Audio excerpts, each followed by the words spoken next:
Hello, welcome back to another video right here on the channel.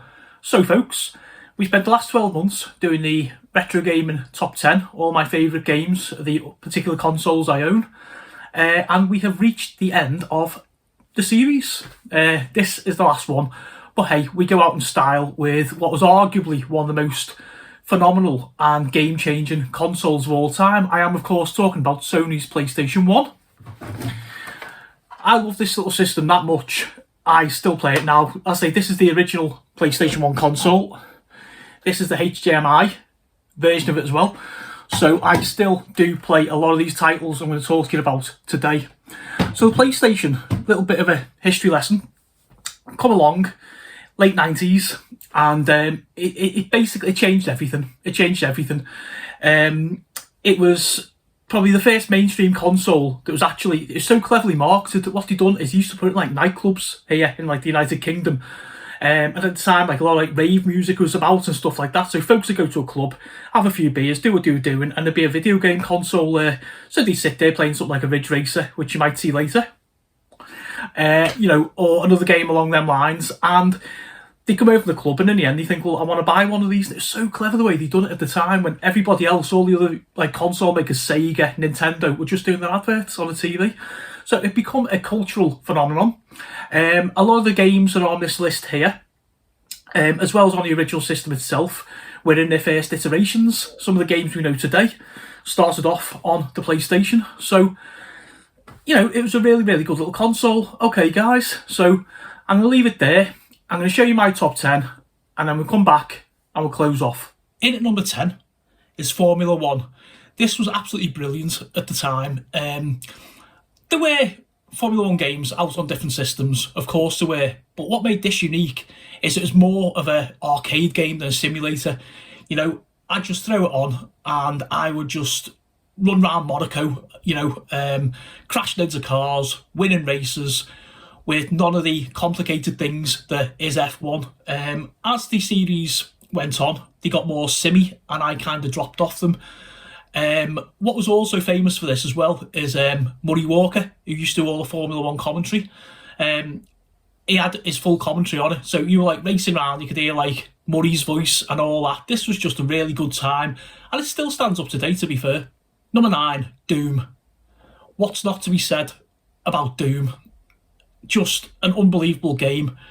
It come round from the PC era of the early 90s. I believe it was shareware at the time. And you were basically a Marine, and you were going around this sort of base, and you were shooting demons in the face with all manner of weapons, all good stuff, guns.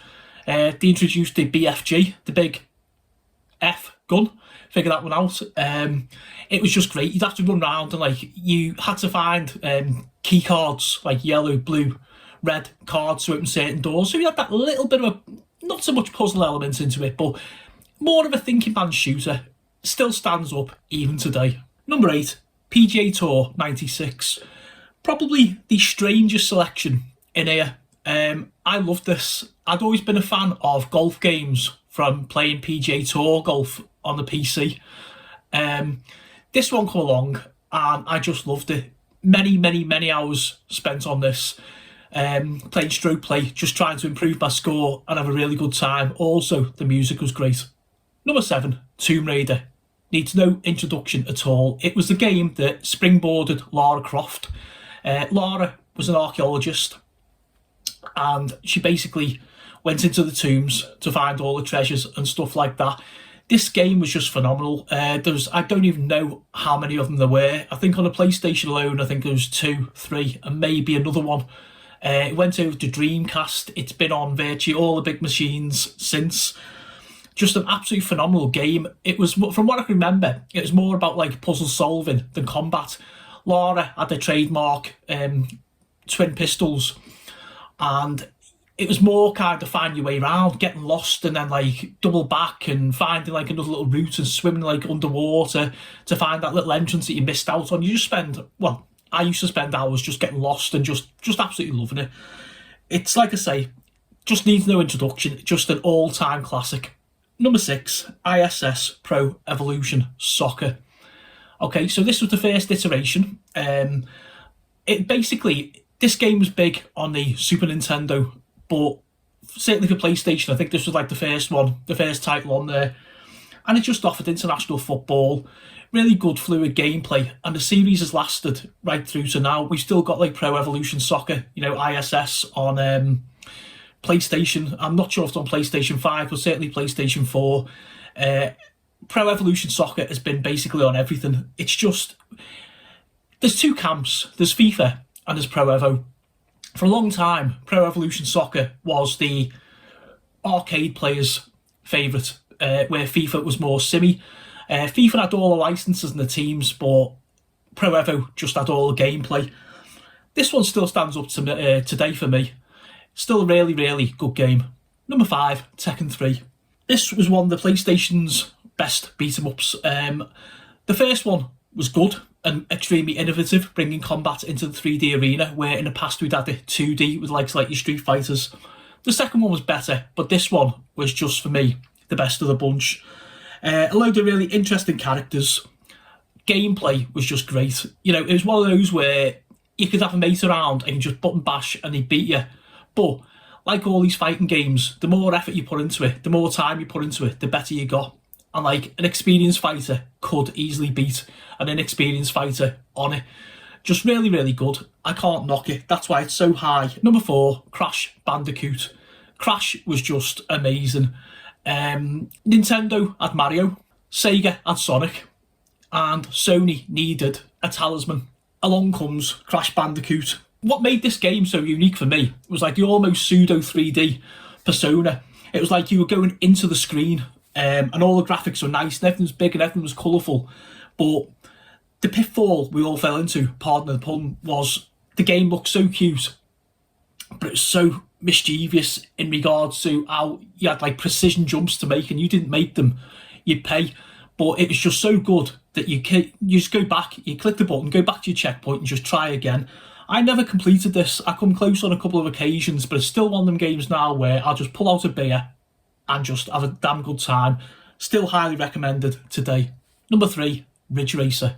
The PlayStation's very better known for Gran Turismo, to be fair, but Ridge Racer, like Formula 1 before it, was just an all-out arcade racer. It come in from the arcades, and it was like basically you'd have like say 3 laps to do, and you'd be racing against the clock. You'd have like a checkpoint, so you'd have to like get to the next point within like say 30 seconds, or it was like game over. There weren't many tracks, and it wasn't the hardest game, but it was just so damn addictive. It's one of them where I still play it even today. You just pick it up and have a quick 5 minutes on it and get that gaming fix. Number 2, Resident Evil by Capcom. Oh my. I loved Resident Evil. My mate Carl, he loved it more than I did, and he used to just like complete it like as if it was going out of fashion, but I really loved it. The premise was there's the Umbrella Corporation, I think they were called, this group of like baddies basically, and there was like an outbreak and we had like zombies, and you were a part of, I think, like a SWAT team, and you were going in to this mansion and you had to explore the mansion. It was heavily puzzle based as well. You had to sort of find this to do that and get this to achieve that, to open up, different areas and stuff like that. The jump scares were nice as well. As a horror fan, I appreciate them even today. Graphically, it doesn't stand up because we've had like further iterations of this game on every system, and as it's gone by, the graphics have got better. But the first time, spoiler free now, it's like years old, but first time like you bump into a zombie, like you walk up onto the first floor landing and you walk around the corner, you turn right and there's a zombie eating someone's face, So at the time it wasn't like a video nasty, but it was like a little bit of a shocker. And the games, like I say, just got better as he went along. But this is where it first began. And chucking on today, it's still well worth a play. Number 1, Metal Gear Solid. This was it was half movie, half game. Half movie because of the amazing cutscenes. You play a spy called Solid Snake, and Snake is basically infiltrating this base, and he's going along, and it was like one of the first games I think I played with like the actual stealth mechanism. You had to like walk along and you'd like pin yourself onto walls, and you'd be crawling underneath things, and you'd be watching the patterns of guards. Like you'd have to get through certain rooms, and this was one of them where it rewarded you for patience. not something I possess, but I learnt with this game, because you'd sort of sit back and you'd be hiding and you'd be watching the pattern of the guards walking around, and in the end you pick it up and like you kind of run around, sneak behind them, and if you got into trouble they set off like an alarm, so you had to kind of basically finish them quickly and move on. And once you kind of got out of there, things had settled down and the guards had settled back down again, and you could just continue the mission. Also famous, and it was a really, really naughty trick at the time, is the PlayStation 1 had like a memory card where you'd save your games. And there's one of the bosses, I can't remember for the life of me now which one it was, someone will correct me in the comments below, no doubt. And you'd meet him, and he'd actually blag you. He'd turn around and tell you that he'd erased your save off the card. And the amount of panic this actually caused with gamers first time they encountered it, because we didn't have the internet back then really, so it wasn't the case of you being able to go along and have a look and say, oh well, you know, I know this. First time it happened to me, I completely cacked myself. I'm like, I put hours into this game and I've just lost it. What the hell's happening? It was saying like it was like reading your game files and stuff like that. And it was just a really nice like little kind of Easter egg, something just to put in there. The Metal Gear games, like all on this list, have got a lot better. They really have since. But check this one out. It's still class even today. It really is worth its place at #1 in my book. There was just absolutely nothing like it at the time, and to be honest, the initial impression it made, probably nothing since. Welcome back, guys. So that was PlayStation 1. Do you agree with my top 10? Do you not? There's some stuff that was left off there deliberately, because they weren't just like the bigger titles, but they were things I didn't really play.